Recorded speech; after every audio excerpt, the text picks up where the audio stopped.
Amerika pada tahun 1930 memiliki seorang pria kulit hitam berusia 20 tahun.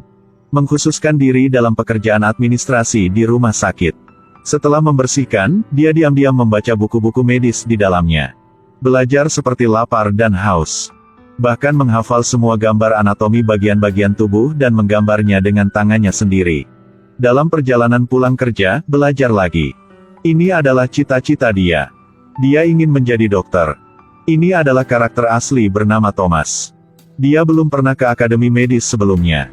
Tapi tanggal 29 November tahun 1944 menyelesaikan operasi bedah jantung pertama dalam sejarah kedokteran. Menjadi pelopor pengobatan modern. Dari petugas kebersihan menjadi dokter. Titik balik dalam kehidupan bocah kulit hitam legendaris ini dinikmati dengan profesor orang kulit putih. Dia adalah seorang profesor bedah. Suatu hari, dia menemukan bahwa Thomas diam-diam sedang membaca buku. Thomas takut dimarahi, jadi dia cepat-cepat mengembalikan buku itu. Tapi tak disangka, profesor itu benar-benar memperhatikannya untuk waktu yang lama, dia memberinya tes. Apa yang disebut perangkat itu? Thomas menjawab tekad Van Slyke. Nama profesional seperti itu juga tahu membuat profesor sangat memuji. Dia memanggil Thomas untuk menguji kemampuannya dalam menggunakan instrumen bedah surgical. Lihat saja dia menggunakan penjepit pembuluh darah dengan lembut menjepit tabung reaksi. Beralih ke tangan kiri sama fleksibelnya. Juga dapat beroperasi dengan dua tangan pada saat yang sama. Kemudian letakkan tutup botol dengan kuat di tabung reagen. Ini bukan petugas kebersihan, ini adalah benih medis. Profesor segera merekrut Thomas sebagai asistennya. Selama periode itu, orang kulit hitam melakukan pekerjaan yang paling melelahkan dan paling kotor. Tetapi Thomas mengandalkan bakat alaminya dan upayanya untuk mendapatkan pekerjaan yang bergengsi. Dia memakai blus putih. Untuk pertama kalinya, dia merasa bisa mencapai impian medisnya. Tapi hari itu Thomas tahu bahwa bank tempat dia menyimpan uang telah bangkrut. Uang itu adalah apa yang dia kumpulkan dengan susah payah selama 7 tahun dan berencana menggunakannya untuk belajar di akademi medis. Dia berdebat di pintu untuk waktu yang lama tetapi masih tidak bisa mendapatkan sepeser pun kembali. Beberapa hari kemudian, Thomas masih depresi dan tertekan. Profesor itu tidak berpikir itu benar setelah mengetahui ceritanya. Siapa bilang sekolah kedokteran harus pergi ke sekolah kedokteran? Kamu juga bisa belajar di sini. Dia melepaskan tangannya dan menyuruh Thomas untuk melakukan eksperimen. Dan Thomas juga sangat berbakat. Hanya dalam beberapa minggu, dia dapat menguasai injeksi anestesi untuk anjing. Lakukan injeksi arteri. Setelah itu, dia juga belajar sendiri anatomi dan fisiologi. Rajin mempelajari semua jenis eksperimen. Dan buktikan ke profesor. Shock disebabkan oleh terlalu banyak kehilangan darah sehingga tubuh tidak dapat mengisi kembali. Membutuhkan sejumlah besar darah dan transfusi plasma. Terapi ini telah menyelamatkan ribuan tentara yang terluka dalam Perang Dunia II. Profesor itu juga terkenal karena itu. Tapi di saat orang kulit hitam dipandang rendah, profesor juga tidak berani mengumumkan Thomas sebagai asistennya. Jadi tidak ada yang tahu kelebihan di balik Thomas. Selama pesta ucapan selamat, dia harus menyamar sebagai pelayan untuk bisa di dekat profesor. Mendengar pujian semua orang pada profesor. Pujian ini, dia harus ada bagiannya. Setelah kembali, sang istri merasa dendam padanya. Dia merasa seperti profesor telah tidak berlaku baik pada suaminya. Tapi dia berkata, jika bukan karena kebaikan profesor, dia tidak akan berada di tempat dia hari ini. Orang yang memiliki cinta sejati tidak akan menghitung kerugian ketenaran dan keuntungan. Beberapa tahun kemudian, profesor itu diundang oleh Institut Medis terkemuka dunia Hopkins untuk memimpin Departemen Bedah. Atas permintaannya yang keras, Thomas juga diundang. Bersama-sama mereka pergi ke sekolah yang disebut Istana Medis. Lorong-lorong di sini dipenuhi dengan foto-foto perintis medis. Profesor berkata, suatu hari foto dia juga akan digantung di sini. Dua orang berbicara dan tertawa. Baru saja akan masuk ketika tiba-tiba penjaga keamanan memanggil mereka.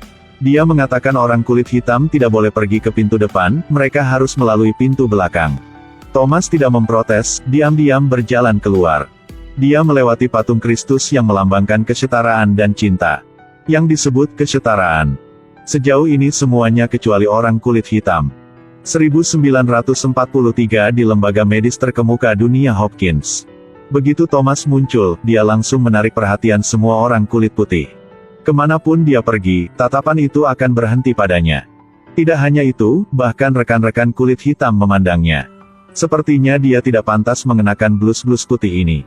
Tapi Thomas tidak pernah peduli dengan pandangan itu dan selalu membenamkan kepalanya dalam penelitian medis. Hari itu, dia pergi untuk memeriksa kamar di bangsal jantung dan menemukan anak-anak berwajah pucat di dalamnya. Kolega mengatakan mereka semua memiliki penyakit bayi biru. Ini adalah kelainan jantung bawaan yang paling umum pada anak-anak. Karena aorta tersumbat mengarah ke paru-paru. Oleh karena itu, pasien kekurangan oksigen untuk waktu yang lama, menyebabkan wajah biru dan ungu. Saat itu, dunia medis berpikir bahwa bagian jantung yang bermasalah tidak dapat dioperasi. Hanya bisa tergantung oleh takdir. Oleh karena itu, tingkat kematian penyakit ini diatur ke angka menakutkan 100%. Tapi ternyata selama seseorang melanggar tabu terhadap operasi jantung, kemudian anak-anak dapat memiliki hidup kembali. Jadi Thomas dan Profesor mulai mempelajari kelayakan operasi jantung. Profesor mengatakan bahwa anjing dapat digunakan untuk eksperimen, memperlakukan mereka sebagai pasien dengan penyakit bayi biru. Kemudian temukan perawatan bedah. Tapi hati anjing sangat kecil. Pembuluh darah hanya setebal 3-4 mm. Dan kemudian tidak ada peralatan bedah yang canggih. Untungnya, Thomas dulu bekerja sebagai tukang kayu. Kemampuan bekerja sangat baik. Dia membuat alat sendiri yang jauh lebih kecil dari biasanya. Bahkan di bawah keadaan peralatan rumah sakit yang tidak mencukupi. Dia bahkan membuat ventilator sendiri. Hari itu ketika Thomas sedang melakukan operasi pada anjing itu, seorang dokter medis lewat. Dia kagum menemukan alat-alat aneh ini. Tapi yang lebih mengejutkannya adalah, ketika Thomas melakukan operasi, dia menutup matanya. Ternyata setelah melakukan percobaan ratusan kali, dia sudah hafal semua bagian pembuluh darah jantung heart. Mencapai ranah koki pemotong sapi. Dokter tidak berhenti bicara. Saya berharap untuk memiliki kesempatan untuk bekerja dengan Anda. Ini adalah pertama kalinya Thomas menerima penghargaan. Terutama dari orang kulit putih. Setelah dia pergi, Thomas diam-diam tersenyum. Tidak lama kemudian, Thomas berhasil memulihkannya. Kondisi bayi biru pada anjing. Eksperimen naik ke panggung, terapi. Thomas dan Profesor berdiskusi untuk waktu yang lama kemudian menemukan metode yang berani. Menggunakan tabung buatan yang terhubung ke jantung dan arteri pulmonalis.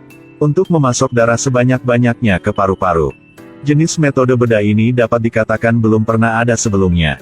Mungkin perlu beberapa bulan untuk bereksperimen. Thomas dan Profesor berendam di lab setiap hari.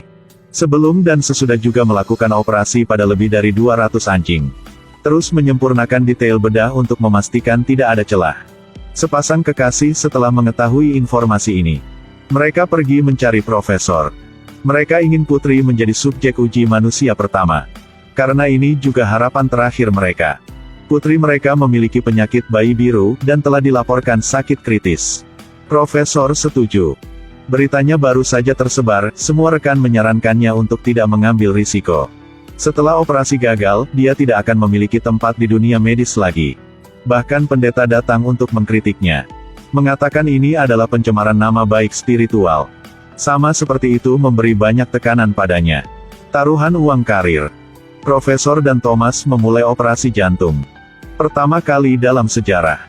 Amerika 77 tahun yang lalu, operasi jantung yang belum pernah terjadi sebelumnya. Dilakukan di Institut Kedokteran Hopkins. Banyak ahli bedah datang untuk mengamati. Yang membuat mereka curiga adalah di belakang Profesor kulit putih, ada orang kulit hitam di belakang ahli bedah. Selama operasi, Profesor sering berkonsultasi dengan bocah kulit hitam. Bahkan menggunakan pisau bedah di bawah arahan bocah kulit hitam. Diskusi di atas penuh gejolak. Operasi di bawah ini masih berlangsung. Saat dijahit, tekanan darah pasien terus menurun. Semua orang sangat stres. Sampai akhir operasi. Wajah pucat pasien tiba-tiba berubah menjadi bagus lagi. Ini berarti jantungnya mulai mendapatkan suplai darah normal lagi. Operasi berhasil. Sepasang kolaborator putih dan hitam ini benar-benar menciptakan keajaiban dengan tangan mereka sendiri. Menyelesaikan operasi bedah jantung pertama dalam sejarah medis. Ketika Profesor keluar dari ruang operasi, semua orang mendidih. Beri dia pujian terbaik. Profesor selalu ambisius dan ingin naik ke puncak kedokteran. Hari ini dia akhirnya berhasil. Tetapi pada saat ini, kata-kata rekannya mencapai telinganya. Dia sangat beruntung memiliki orang negro itu untuk membantunya. Bocah kulit hitam itu adalah penyelamatnya. Saya pikir bagaimana jika dia tidak memiliki bocah itunya? Kalimat ini menyentuh harga diri Profesor. Dalam wawancara berikutnya, dia tidak menyebutkan dedikasi Thomas. Menikmati pujian itu sendirian. Operasi juga mengambil namanya sebagai judul. Dunia medis juga mengadakan pesta khidmat untuk merayakan prestasi medisnya. Thomas menyamar sebagai pelayan, menyelinap masuk. Seorang profesor dengan ekspresi cerah berdiri di platform memberikan pidato. Dia berterima kasih kepada semua rekan kulit putihnya yang melakukan operasi dengannya. Hanya Thomas yang tidak menyebutkannya. Jelas berpartisipasi dalam operasi abad ini. Tetapi karena warna kulitnya, seluruh dunia memandang rendah Thomas. Tidak ada yang menyebutkan kerja keras Thomasnya. Thomas bosan dan pergi. Keesokan harinya dia mengundurkan diri ke Profesor. Profesor tidak mengerti apa yang sedang terjadi. Thomas baru saja berkata, "Dunia menutup mata bagiku. Saya tidak peduli, saya mengerti ini. Dulu saya pikir Anda berbeda dari mereka." Thomas pergi tanpa melihat ke belakang. Kemudian, dia menjadi seorang salesman yang berkeliling menawarkan obat-obatan. Hidup juga baik-baik saja. Gajinya bahkan lebih tinggi daripada di rumah sakit. Tapi dia masih memikirkan tempat itu. Memikirkan kembali hari-hari fokus pada penelitian medis. Sang istri menyuruhnya untuk mendengarkan hatinya dan berbalik. Mundur bukan berarti menyerah. Hanya karena cinta sama medis. Ini membuat Thomas memutuskan untuk kembali ke institut medis untuk menemui profesor lagi. Tanpa ada kritikan, sekedar ngobrol-ngobrol antar teman lama. Sama seperti itu, keduanya berdamai dengan damai. Selama 20 tahun ke depan, Thomas selalu memegang posisi. Mendidik puluhan mahasiswa asing yang berprestasi. Dan sang profesor menderita kanker saluran kemih, membuat kesehatannya semakin lemah. Suatu hari dia tiba-tiba datang untuk menemukan Thomas dan mengatakan banyak hal.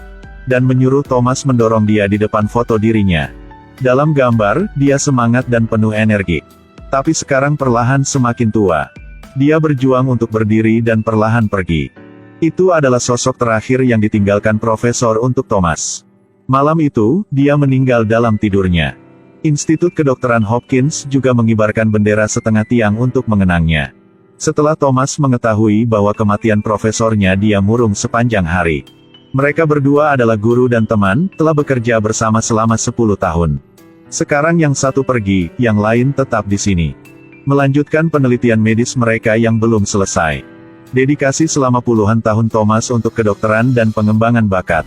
Akhirnya mendapat rasa hormat semua orang.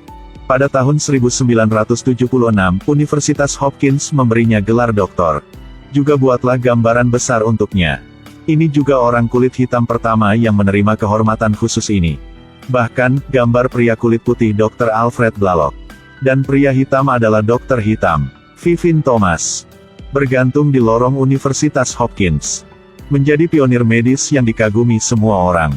Film ini berjudul Keajaiban. Sebenarnya tidak ada yang namanya keajaiban. Tapi hanya mereka yang menghargai hidup. Berkomitmen untuk menjadi sukarelawan untuk mendedikasikan hidup untuk kedokteran. Dan pengalaman Thomas juga membuat kita percaya bahwa warna kulit dan latar belakang bukanlah alasannya. Dengan cita-cita di hati dan upaya tanpa henti. Pada akhirnya, akan ada hari untuk mengatasi duri dan malam yang panjang. Melangkah ke platform kemuliaan.